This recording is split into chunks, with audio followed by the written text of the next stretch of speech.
Oi gente, eu preparei este vídeo com todas as informações que vocês precisam para entender a greve dos atores. Mas antes, não se esqueça de curtir e se inscrever para não perder o que estamos preparando com as últimas informações de suas celebridades favoritas.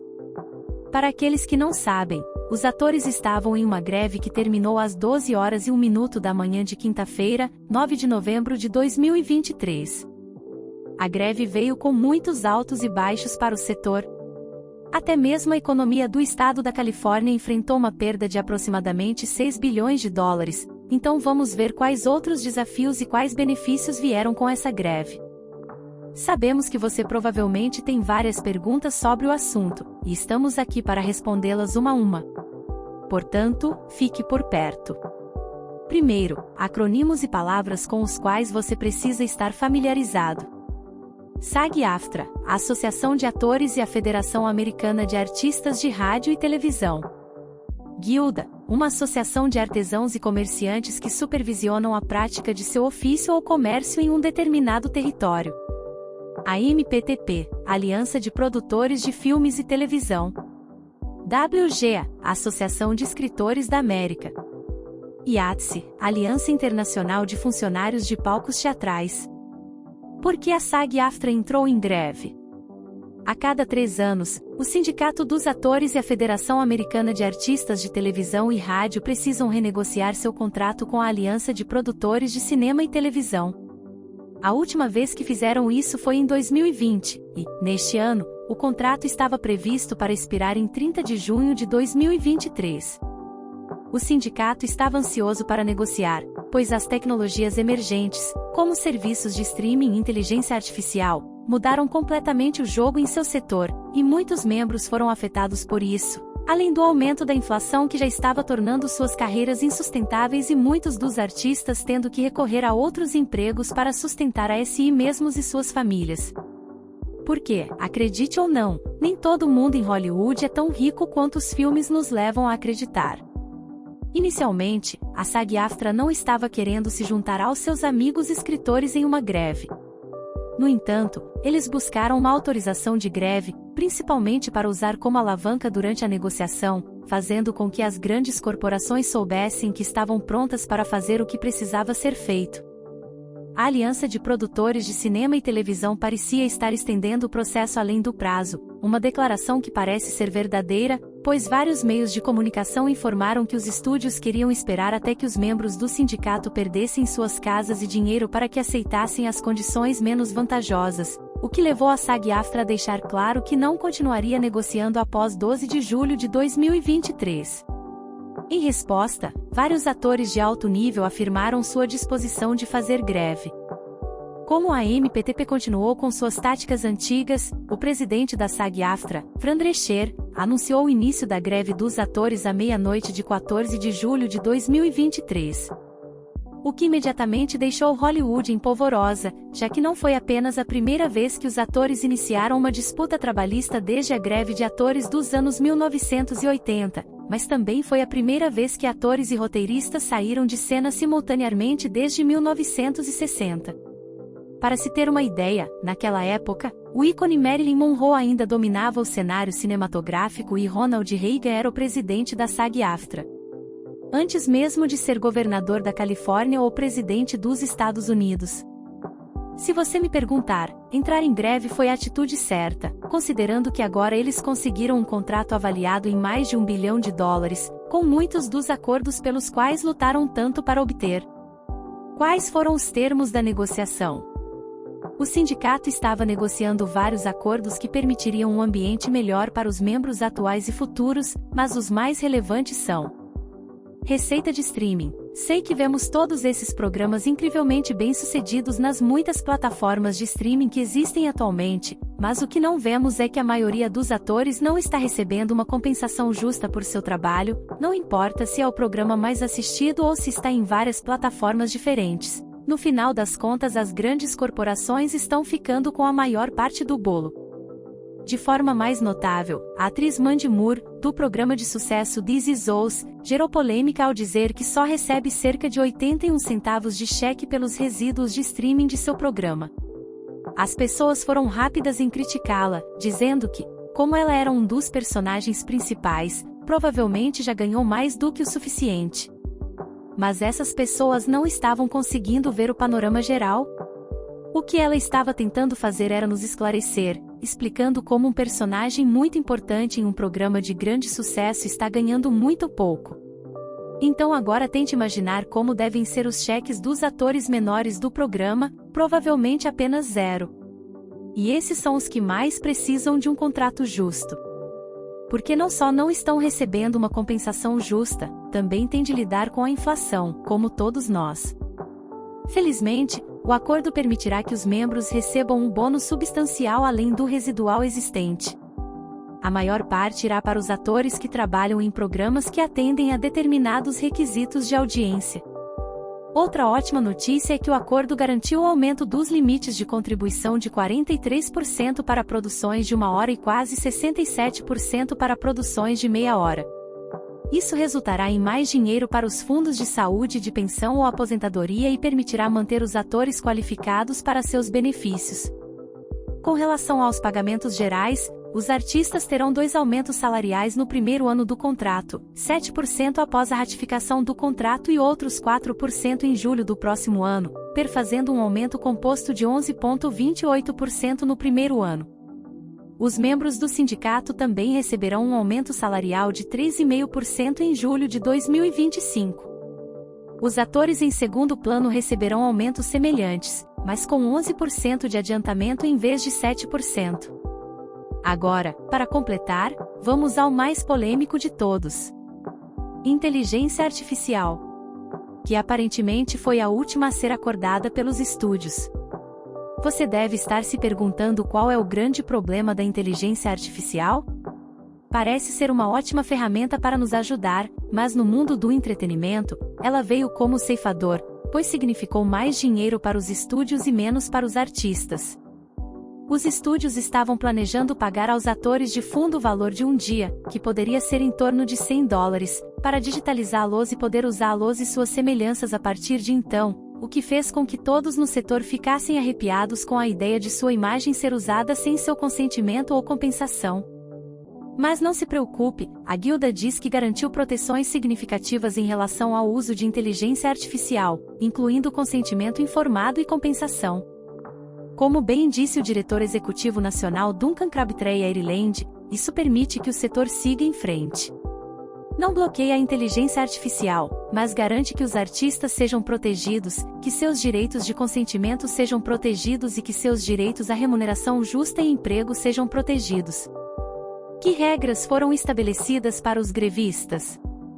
Durante a greve que durou 118 dias, os atores não puderam participar de produções cinematográficas ou televisivas e não puderam participar de trabalhos promocionais, como estreias de filmes, entrevistas ou tapetes vermelhos. É por isso que os festivais de cinema de Veneza e Toronto ficaram mais vazios, e também porque lançamentos como Dune, Parte 2 foram reagendados. Portanto, como você pode ver, a greve não afetou apenas os filmes em andamento, mas também os que estavam prontos para estrear. Mas embora essas regras estivessem em ordem, ainda havia algumas produções que tinham permissão para trabalhar ou ter publicidade feita por atores. Em sua maioria, eram filmes independentes ou estudantis, ou qualquer um que atendesse à solicitação da SAG-AFTRA e que não fizesse parte da Aliança de Produtores de Cinema e Televisão. Um exemplo disso é o filme Vildica, dirigido pelo aclamado ator Ethan Hawke, que inclui sua filha Maya como protagonista e também como produtora executiva. Esse filme teve permissão para fazer entrevistas e tudo o que fosse necessário para sua promoção. Outro exemplo é a produção The Iron Claw, A Garra de Ferro, na qual as estrelas puderam assistir à estreia e dar entrevistas. Quais atores foram vistos apoiando a greve? A maioria dos atores apoiou a greve, alguns por meio de palavras de incentivo, como Meryl Streep, Jennifer Lawrence, Rami Malek, Glenn Close, Mark Ruffalo e outros nomes conhecidos, que assinaram uma carta aberta à SAG-AFTRA em apoio à ação industrial, dizendo: sentimos que nossos salários, nosso ofício, nossa liberdade criativa e o poder de nosso sindicato foram todos prejudicados na última década. Precisamos reverter essas trajetórias. Outros o fizeram com cartazes nas ruas e por meio da mídia social.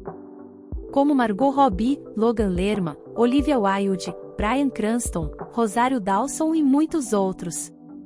Até mesmo os atores do aguardadíssimo Oppenheimer mostraram seu apoio quando o diretor Christopher Nolan anunciou, na estreia em Londres, que ocorreu em 13 de julho de 2023, que o elenco, incluindo Cillian Murphy, Emily Blunt, Florence Pugh, Matt Damon e Rami Malek, havia se retirado em solidariedade à greve.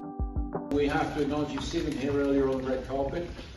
Unfortunately, they're off to break their picket signs for what we believe to be an imminent strike by SAG, joining my guild, one of my guilds, the Writers Guild, in the struggle for fair wages for working members of those unions. Outras estrelas de Hollywood se uniram para arrecadar dinheiro para os membros da equipe em greve por meio de leilões no eBay. Algumas das ofertas disponíveis foram uma sessão de cerâmica com Busy Phillips, um jogo de 20 perguntas com Maggie Gyllenhaal e um mural caseiro pintado por Lina Dunham. Isso significa alguma coisa fora dos Estados Unidos? A greve só afeta as produções internacionais se houver um membro ou membros da SAG-AFTRA, se, por exemplo, o elenco é majoritariamente do Reino Unido.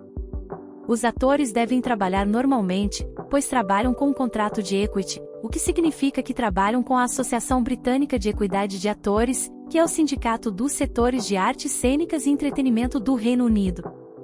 Muitos fãs estavam atacando na produção de House of the Dragon por continuar as filmagens apesar do que estava acontecendo nos Estados Unidos, mas o que eles provavelmente não sabiam é que qualquer greve de simpatia no Reino Unido é ilegal, de acordo com o sindicato e as relações trabalhistas, o que significa que todos têm que continuar trabalhando ou podem ser processados. Apesar disso, o Equity deixou claro que seu apoio está com a Guilda de Atores e a Federação Americana do Sindicato dos Artistas de Rádio e Televisão, o que foi demonstrado enquanto estrelas como Brian Cox, Imelda Staunton, Naomi Harris, Simon Pegg e outros, lideravam uma manifestação na Leicester Square em solidariedade à greve nos Estados Unidos. Embora, como mencionado, isso é o máximo que o Equity pode fazer para ajudar a situação. Porque os apresentadores de programas de entrevistas e a equipe do Saturday Night Live foram autorizados a voltar ao trabalho assim que a greve dos roteiristas terminou. A única coisa que manteve a televisão funcionando foi o fato de que os programas de entrevistas e o Saturday Night Live puderam voltar quando a greve dos escritores terminou. Mas por quê? Como esses artistas puderam trabalhar? Bem, isso acontece porque os apresentadores, as equipes e as estrelas convidadas da SNL estão atuando de acordo com um contrato de código de rede, mais conhecido como Netcode. E esse código não é um dos contratos que o Sindicato dos Atores e a Federação Americana de Artistas de Rádio e Televisão atacam. O sindicato de fato explicou dizendo: a equipe da SNL não está violando as regras de greve da SAG-AFTRA. E nós os apoiamos no cumprimento de suas obrigações contratuais. O programa é uma produção não dramática da SAG-AFTRA sob um acordo separado que não está sujeito à ordem de greve do sindicato. Outros programas cobertos pelo Netcode são programas matinais, novelas, variedades, reality shows, programas de jogos e talk shows. Também está estipulado nesse contrato que os artistas devem retornar ao trabalho se solicitado pelos produtores. Assim, estrelas como Pete Davidson e Timothée Chalamet puderam se apresentar com a consciência tranquila. O que acontecerá em seguida no setor? Toda essa situação com as greves paralisou o setor por mais tempo do que o esperado. Talvez seja a maior paralisação desde a pandemia de Covid-19. Outra coisa que estava preocupando os artistas que precisam de trabalho é que as férias estão chegando, o que geralmente significa que as produções entram em pausa. Mas parece que é benéfico para todos começar a trabalhar o mais rápido possível, apesar das férias. Então, como as coisas vão se desenrolar?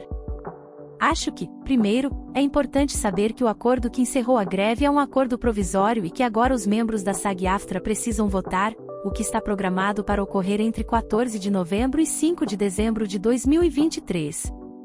Por enquanto, produções como Deadpool 3, Wicked e Gladiador 2 podem continuar, e com os roteiristas já de volta ao trabalho, há muitos outros projetos que podem ser retomados também. Minha única preocupação é que agora muitos projetos parecem estar acumulados. Mas espero que eles encontrem o momento certo para tudo. Outra parte do setor que foi reativada é a temporada de prêmios. Agora, as campanhas para sua consideração estão de volta, e no próximo ano, podemos esperar que a temporada de prêmios retorne com uma pequena reviravolta. Agora temos os Emmys que foram transferidos de setembro para janeiro. Ultimamente, tudo parece ser uma vitória para os trabalhadores do setor de entretenimento. Mas as coisas estão mais longe de um conto de fadas, porque foi dito que os estúdios agora estão procurando fazer menos programas e filmes. Já que, antes da greve, as estratégias de streaming estavam sendo examinadas para buscar um caminho de maior lucratividade. Nas palavras de Jonathan Taplin, diretor emérito do USC Annenberg Innovation Lab, o negócio de streaming está completamente bagunçado. Há muito conteúdo e ninguém parece conseguir lucrar com ele. Até mesmo o diretor executivo da Walt Disney disse que está trabalhando com a ideia de fazer menos, focar mais na qualidade. O que significa que os atores estão embarcando em uma jornada de melhores salários, mas com menos empregos e em um campo muito competitivo. Com otimismo, a maioria será capaz de enfrentar a difícil situação que está surgindo em seu caminho. Mas, por enquanto, vamos comemorar a vitória. E desejar que a renegociação do contrato da Aliança Internacional de Funcionários de Teatros, que está prevista para 2024, não venha acompanhada de outra greve paralisante. O que isso significa para nós, os espectadores? Para nós, os espectadores, isso significa que teremos que esperar um pouco mais por alguns programas e filmes muito esperados, como a 5ª e última temporada de Stranger Things, a 3ª temporada de The White Lotus, a 3ª parte de Deadpool e muito mais. Então, para que você esteja preparado, trazemos uma lista de alguns dos projetos e as datas que conhecemos até o momento. Deadpool 3. O filme da Marvel estava originalmente programado para ser lançado em 3 de maio de 2024. Mas as filmagens foram interrompidas quando estavam cerca de 50% concluídas. Por enquanto, a nova data de lançamento não foi confirmada, portanto, esperamos tê-lo na tela grande no próximo verão. Dune, Parte 2. O lançamento em novembro foi adiado para março de 2024. Assim, os atores poderão fazer a promoção necessária. Infelizmente, esse atraso significa que o filme está fora da corrida pelos prêmios no próximo ano. O filme traz de volta Timothée Chalamet e Zendaya. Mas agora eles estão acompanhados por Florence Pugh, Austin Butler e Christopher Walken. Wicked, Partes 1 e 2. O filme estava aparentemente a 10 dias da conclusão de ambos os filmes. O diretor, Jon M. Chu, diz que, apesar dos atrasos, ele espera que os filmes sejam lançados dentro do cronograma, a primeira parte em novembro de 2024 e a segunda parte no ano seguinte. Homem-Aranha, Além do Aranhaverso. A gravação de voz para o 3º filme animado do Homem-Aranha deve ser retomada em breve. Originalmente, o filme estava programado para ser lançado em 29 de março de 2024. Mas agora foi adiado do cronograma de 2024. Infelizmente, não temos atualizações sobre a nova data de estreia. Mas manteremos você atualizado. Sei que foram muitas informações para assimilar, mas se você chegou até o final, diga-me o que achou de toda essa situação. O que você acha que é o futuro de Hollywood? E que programa ou filme você está triste por ter sido adiado? Gostaria muito de saber sua opinião. Não se esqueça de curtir e se inscrever para ver o que estamos preparando para o nosso próximo vídeo.